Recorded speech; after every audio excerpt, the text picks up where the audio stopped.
Ал енді мынау бір патология есеп, қызық есеп. Бұл жерде не істейміз дейді. Бізде теңсіздік берілді да. Ең бірінші бізде мынау синус пен косинустың алдында коэффициенттер тұр. Косинустың алдында 1 тұр, мына алдында түбір астында 3. Так, мына жаққа 1 деп жазып қоя салайын өзім. Ең бірінші осылардың коэффициенттерін квадраттап, қосындысын тауып алайық. Оны r деп белгіледім. Сонда ол бізде түбір астында 3-тің квадраты қосылған 1-дің квадраты. Осының бүкілін тағы да түбірге аламыз. Сонда түбір астында 3-тің квадраты 3-ке тең, 3 қосылған 1 бізде 4-ке тең. Бізде 2-ке тең. 2 дейтін не десек, осы өрнекті бүкілін осы санға бөлу керек, яғни 2-ге. Сонда бізде не шығады? Түбір астында 3 бөлінген 2 синус 2х азайтылған 1 бөлінген 2 косинус 2х кіші түбір астында 2 бөлінген 2-ден. Бұл нені береді десеңдер, былай қарап көріңдерші, мынау бір формула келіп тұр ғой түрі. Сәл бет уже келіп тұр. Бізде мысалға мынаны қай формуламен ашсақ болады? Синус альфа минус бета дейтін формула бар ғой. Ол бізде синус альфа косинус бета азайтылған синус бета косинус альфа дей салайын. Осымен ашамыз. Оқушылар түсінікті ма? Синус альфа минус бета, иә, дұрыс.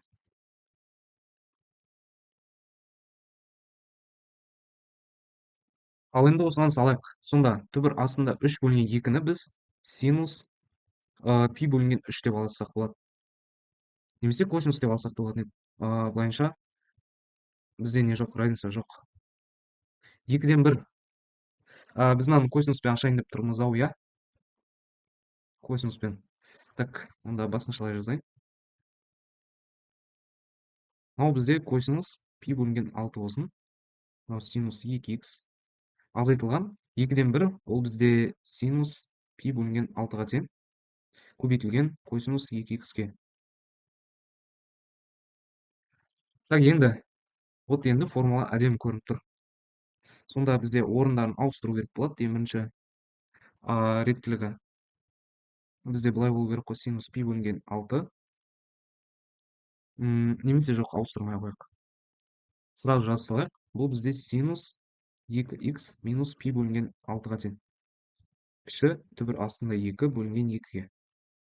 Так, дальше шығарайық, мына жаққа сыйғызып, болмаса үстін өшіріп тастармын. 2х минус пи бөлінген 6 кіші болып тұр, яғни минус пи бөлінген 4 плюс 2 пи-нан. Мына жақта бізде пи бөлінген 4 плюс 2 пи-нға дейін деп жаза саламыз. Қара түс алайын. Ол бізде 6. Енді минус пи бөлінген 4 дегеніміз минус 5 пи бөлінген 4 плюс 2 пи-н. Бұл бізде пи бөлінген 4 плюс 2 пи-нға дейін. Так, енді үстін өшірейін. Түсінікті болды ғой, қалай шығаратынымыз. Бізде пи бөлінген 6-ны қосып тастау керек екі жаққа да. Сонда минус 5 пи бөлінген 4 плюс пи бөлінген 6 плюс 2 пи-н. Және де бізде пи бөлінген 4 плюс пи бөлінген 6 плюс 2 пи-н. Осыны шығарайық. Бізде 2х тиесілі. Так, ортақ бөлім береміз. 12-ден берейік. Мынаған бізде 2, мынаған 3 керек. Сонда минус 15 пи плюс 2 пи.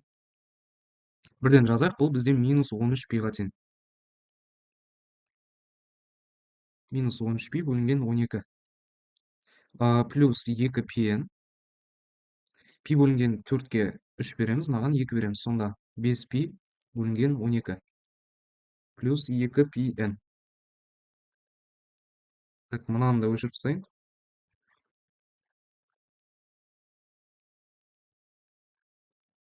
Так. Аз қалды, енді бүкілін 2-ке бөліп тастауға қалып тұр. Минус 13 пи бөлінген 24 плюс pn 5p бөлінген 24 плюс pn. Түсінікті болды ма? Мынау бізде жақсы есеп. ЖБ С деңгейлі ғой. С деңгейлі есеп.